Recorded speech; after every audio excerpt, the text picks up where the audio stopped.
வாராகி, என் அன்பு குழந்தையே, என்னுடைய தங்கமே, என்னாலும் வாராகி அம்மா வாராகி அம்மா என்று சொல்வார்.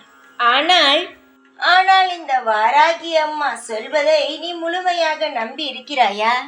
ஆனால் எப்பொழுதும் பார், என்னுடைய வாராகி அம்மா எனக்கு உத்தரவு தந்து விட்டார், இந்த வேலையை செய்ய நான் செய்ய போகிறேன் என்றெல்லாம் சொல்வாய். ஆனால் அதற்கு பிறகு எனக்கு பயமாக இருக்கிறது, கடவுள் என்னதான் நினைத்து கொண்டு இருக்கிறதோ என்று அப்படியே மாற்றி விடுவார். உன்னை நான் என்னத்தான் சொல்வது என்று தெரியவில்லை. ஒரு முறை உனக்கான உத்தரவு கிடைத்து விட்டது, நீ செய்ய போகும் விஷயத்தில் உனக்கான உத்தரவு கிடைத்து விட்டது என்றால் அதற்கு பிறகு யோசிக்கவே வேண்டாம். நேரடியாகத்தான் வந்து ஒவ்வொரு தெய்வமும் சொல்ல வேண்டும் என்றால் யாராலும் எதுவும் செய்ய முடியாது. அசிரீதியாகவோ யார் மூலமாகவோ தான் வந்து இறைவனானவன் சொல்வான்.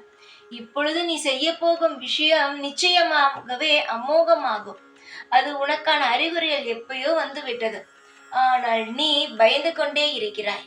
அது அறிகுறிகள் வரும் பொழுது, உத்தரவு வரும் பொழுது நீ என்ன நினைக்கிறாய்? எனக்கான உத்தரவு வந்து விட்டது, நான் வாழ்க்கையில் அடுத்த கட்டத்திற்கு நகர போகிறேன், என்னுடைய முயற்சியை என் வாழ்க்கையில் போட போகிறேன், என் வாழ்க்கையை அமோகமாக ஆக்கிக்கொள்ளப் போகிறேன், எனக்கு பிடித்த மாதிரி அமைத்துக் கொள்ளப் போகிறேன் என்று. ஆனால் என்ன செய்கிறாய்? அடுத்த நொடி நீ என்ன செய்கிறாய்? எனக்கு பயமாக உள்ளது, இதற்கு முன்பெல்லாம் இறங்கினேன், ஆனால் அதெல்லாம் தோற்று போனேன், ஆனால் இப்பொழுது இறங்க பயமாக உள்ளது என்று பின்வாங்குகிறாய். ஒரு காரியம் நமக்கு பிடித்துள்ளது, அது செய்தால் நமக்கு நல்லதாக இருக்கும் என்று யோசிக்கும் பொழுது தெய்வமானது ஒரு நல்ல விஷயத்தை நம் காது பட கேட்க வைக்கும். அதுவே நமக்கு ஒரு நல்ல அறிகுறிதான். அதை வைத்து நாம் செயல்பட வேண்டும். பயந்து கொண்டே இருந்தோம் என்றால் வாழ்க்கையில் எதையுமே நம்மால் சாதிக்கவே முடியாது. பயத்தை மட்டும்தான் நம்மால் சாதிக்க முடியுமா? பயத்தை மட்டும்தான் சம்பாதித்து வைத்திருக்கிறோம். தங்கமே, பயம் இருந்தால் எப்பேறுபட்டவனாக இருந்தாலும் வாழ்க்கையில் முன்னேற முடியாது. அதுவே தைரியமாக இருப்பவனை பார், வாழ்க்கையில் எந்த இடத்தில் எந்த கஷ்டமான சூழ்நிலையில் இருந்தாலும் அவன் நிச்சயமாகவே வாழ்க்கையில் முன்னேறி விடுவான்.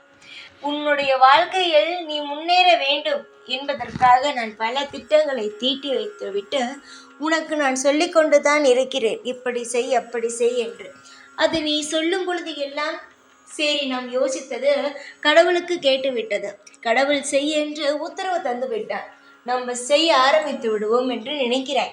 ஆனால் அதுவே சிறிது நேரம் கழித்து இல்லை, இது வெறும் தவறு என்று நினைத்து நீயே பயப்பட்டு செய்ய போகும் விஷயத்தை தடுத்து நிறுத்துகிறாய். நிறுத்துவதும் நீயே, துவங்குவதும் நீயே. நான் என்ன செய்ய முடியும்? உத்தரவு தந்து விட்டேன், நீ யோசிக்கும் விஷயத்தை செய்யலாம் என்று. இப்பொழுதும் நான் என்ன சொல்கிறேன்?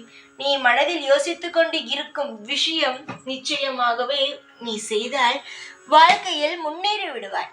அதனால் பயம் இல்லாமல், தயக்கம் இல்லாமல் வாழ்க்கையில் எதுவாக இருந்தாலும் துணிந்து செய். உனக்கான நற்பலன்கள் நிச்சயமாகவே கிடைக்கும். ஜெய் வாராகி.